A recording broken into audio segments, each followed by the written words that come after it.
নমস্কাৰ ভিউৱাৰ্ছ, আজি মই আপোনালোকৰ আগত হাঁহৰ মাংস বনাবলৈ লৈছোঁ। আমাৰ ঘৰত হাঁহৰ মাংস কমকৈ অনা হয়। আজি আনিলে আৰু লগতে আনিছে এইটো ছানৰাইজ ছাল কোমোৰা মছলা। মই বহুত শুনি আছিলোঁ মছলাটোৰ বিষয়ে। আজি মানুহজনক কৈ পঠিয়ালোঁ, যিহেতু হাঁহৰ মাংস আনিছে, এই মছলা পেকেটটো আনি চাওকচোন। আনি দিছে, এতিয়া মই বনাবলৈ লৈছোঁ। এয়া গৰম কেৰাহীত মই মিঠাতেল দিছোঁ। আমি ইণ্ডিয়ান মাষ্টাৰ্ড অইল আৰু ধাৰা মাষ্টাৰ্ড অইল লওঁ কাচি ঘানি। তেল ইতিমধ্যে মোৰ গৰম হৈছে। মই এটা পিকনিকত দেখিছিলোঁ যে প্ৰথমতে হাঁহৰ মাংস বনোৱাৰ আগতে আপোনাৰ কোমোৰা আৰু আলুটো ফ্ৰাই কৰি লৈছিলে। মই এতিয়া আলু কেইপিচ গৰম তেলত দি ল'ম।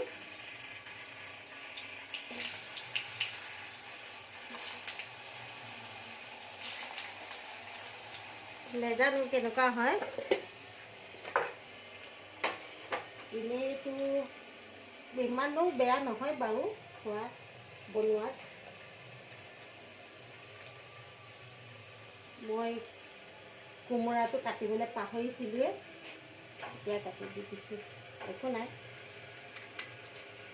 এই কোমোৰা আৰু আলুটো অলপমান ফ্ৰাই হৈ মই আপোনাৰ মাংসত জোখমতে মছলা, হালধি আৰু মিঠাতেল অকণমান দিম। মোৰ কেৰাহীখন দেখি আপোনালোকে অকণমান ইগন'ৰ কৰিব বাৰু। চাফা কেৰাহীয়ে, দেখাতহে ক'লা, সদায় ব্যৱহাৰ কৰি থকা কেৰাহী। আৰু কিটচেনটো দেখিও মোৰ মডুলাৰ কিটচেন নহয়, এইটো মোৰ আচলতে আমি ৰেণ্টত থাকোঁ, গতিকে অলপ আপোনালোকে ইগন'ৰ কৰিব এইবিলাক বস্তু। মোৰ ভিডিঅ' বনোৱা ইমান অভ্যাস নাই। এই ছানৰাইজ আপোনাৰ ছাল কোমোৰা মছলাটোৰ তৰফৰ পৰা এটা কম্পিটিশ্যনৰ নাম শুনিছিলোঁ। সেয়েহেতু আজি মোৰ হাঁহৰ মাংসও আছে, ছাল কোমোৰা মছলাও আছে, তো ভাবিলোঁ আজি মই ভিডিঅ'টো বনাই দিওঁ আৰু।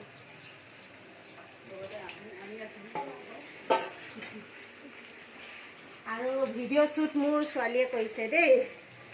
9ত পঢ়ে, তাই পৰহিলৈ পৰা পৰীক্ষা, কিন্তু মই কোৱাত তাই নপঢ়ি মোক ভিডিঅ' বনাই দিছে। এয়া মই জোখ অনুপাতে আপোনাৰ নিমখ দিছোঁ, অলপ হালধি দিম,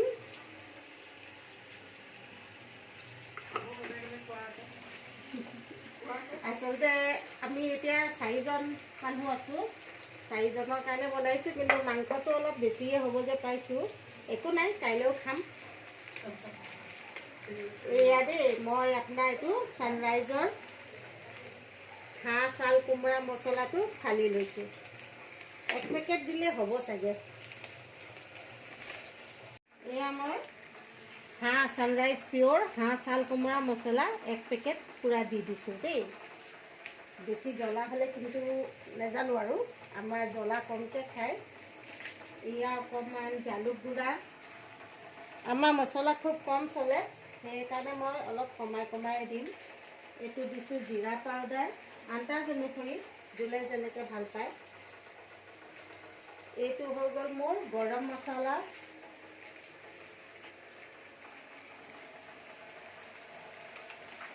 এয়া অকণমান দিম তিখা লাল, জ্বলা কমকৈ খাওঁ যিহেতু অকণমানহে দিম। এইটো হৈ গ'ল মোৰ মিট মছলা, অকণমান দিম।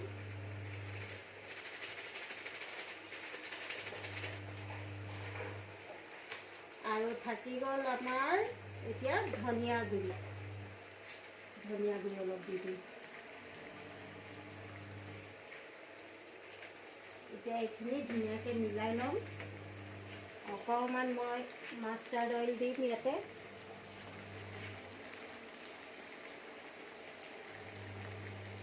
বেছি দিব নালাগে, এনেও হাঁহৰ মাংসত বহুত তেল ওলায়েই।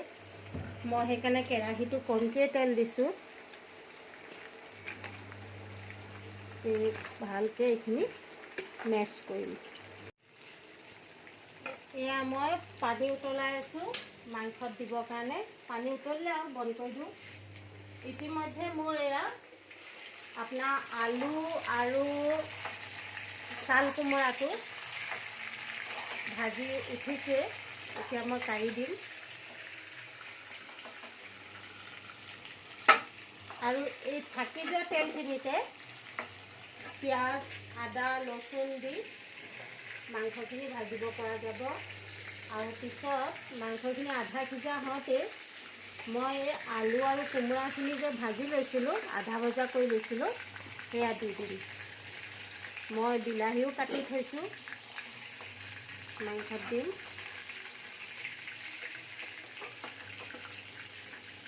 এয়া মই আদা নহৰু চপ কৰি থৈছিলোঁ। আৰু এয়া হৈ গ'ল পিঁয়াজ।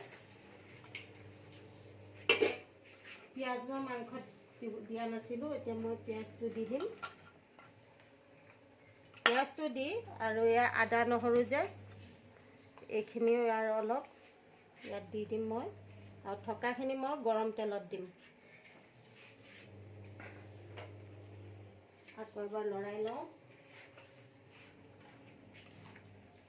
ৰংটো ধুনীয়া লাগিছেনে বাৰু? মই এতিয়া গৰম তেলত এই কেইটামান পাঁচফোৰণ দিম।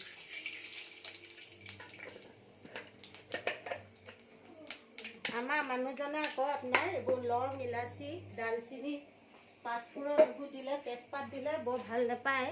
তেজপাতবোৰ ক'ব গছপাতবোৰ কিয় দিছা?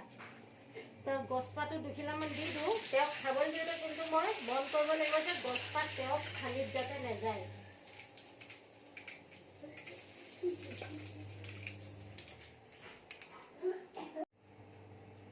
এতিয়া মই পিঁয়াজ দিম। গেছটো অলপ বঢ়াই দিওঁ, তেতিয়া মানে পিঁয়াজটো জলদি ব্ৰাউন হ'ব। ইতিমধ্যে মোৰ 9:30 হ'লেই, তো ডিনাৰটো জলদি জলদি ৰেডি কৰিব হ'ল।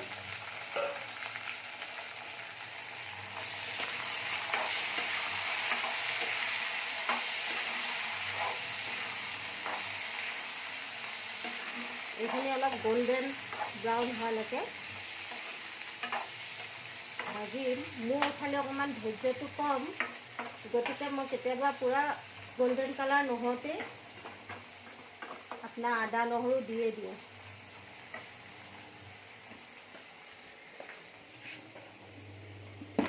বাকী কামবোৰ লগতে চলাই যাব লাগিব।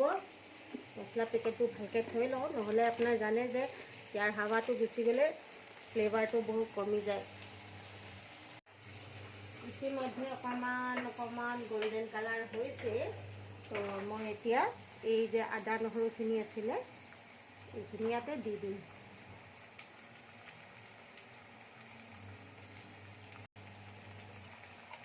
সঠিককৈ কিমান পৰিমাণৰ কিমান কি লাগিব মই ভালকৈ নাজানো, তো মই মানে সদায় আন্দাজমতেই দিওঁ। আকৌ অকণমান লৰাম।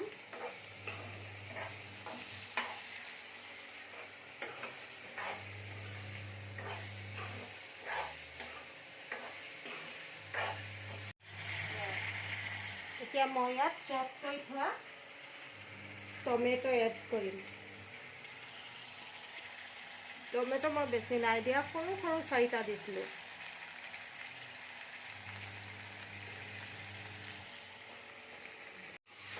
টমেটোখিনি অকণমান গলিবলৈ দিম।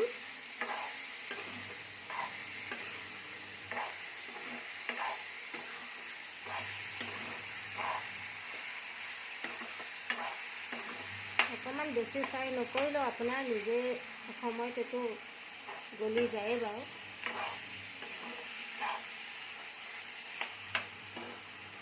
এতিয়া ভাবিছোঁ মই এই হাঁহৰ মাংসখিনি ইয়াতে এড কৰি দিম। কেৰাহীখন মোৰ ডাঙৰ কেৰাহীয়ে ল'ব লাগিছিল যেন ভাবিছোঁ। এতিয়া মাংসটো অলপ জোখটো বেছি দেখিছোঁ, বাৰু লৰাব পাৰিলেই হ'ল। মাংসখিনি তেল, পিঁয়াজ, আদা নহৰু আৰু টমেটোখিনিত দি ল'লোঁ।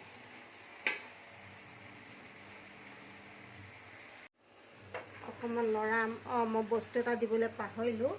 এয়া মই দালচেনি অকণমান, এয়া যিহেতু আমাৰ ঘৰত বৰকেটো নাখায়, তো লং 4টামান দি দিছোঁ। এয়া ধনিয়া কাটি থৈছোঁ, শেষত ধনিয়া দিম মাংসটো হোৱাৰ পিছত। এতিয়া অলপ ওপৰতল কৰি দিম।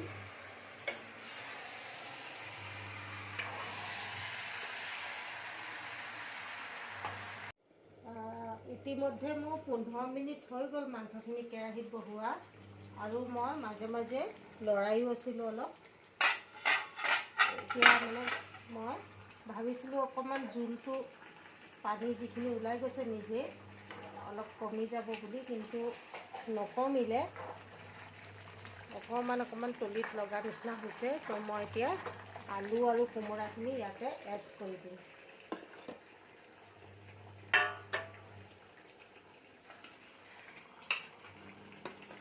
অলপ চেণ্টটো আহিছে বাৰু মাংসৰ।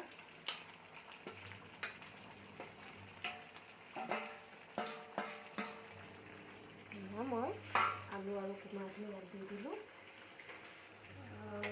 আপোনালোকে আলু আৰু কোমোৰাখিনি আগে ফ্ৰাই নকৰাকৈও ডাইৰেক্টো মাংসৰ লগতে দি দিবও পাৰে, কোনো কথা নাই।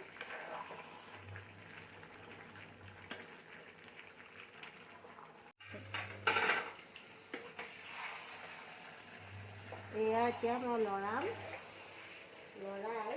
অকণমান আপোনাৰ তলত লগা নিচিনা গন্ধকণ পাইছোঁ, সেইবাবে মই অলপ পানী দিবলগীয়া হৈ দিয়া।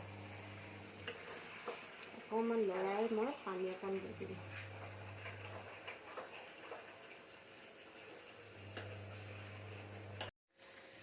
মই অলপ পানী এড কৰি দিম, নহ'লে তলত লাগি যাব।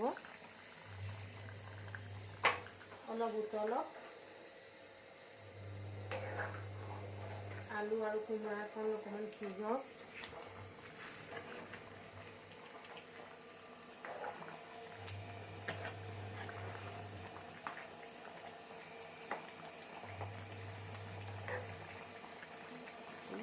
ঢাকনখন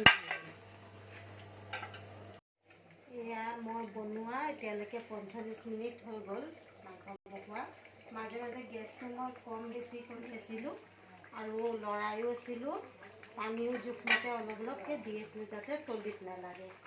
এতিয়া মই ইতিমধ্যে মোৰ সিজিছে মাংস। এই আলু সিজিছে, কোমোৰাও সিজিছে।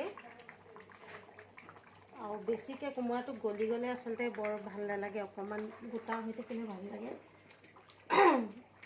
কোমোৰা আৰু আলুটো যে মই ভাজি লৈছিলোঁ, ফ্ৰাই কৰি লৈছিলোঁ, সেইটো চাগে মানে তৰকাৰীত দিয়াৰ পিছত যাতে নেভাগক সেইকাৰণে ভজা হয়। এয়া মই ফাইনেল টাচটো দিছোঁ, অলপ ধনিয়া, আৰু এয়া মোৰ মাংস ৰেডি। Thank U.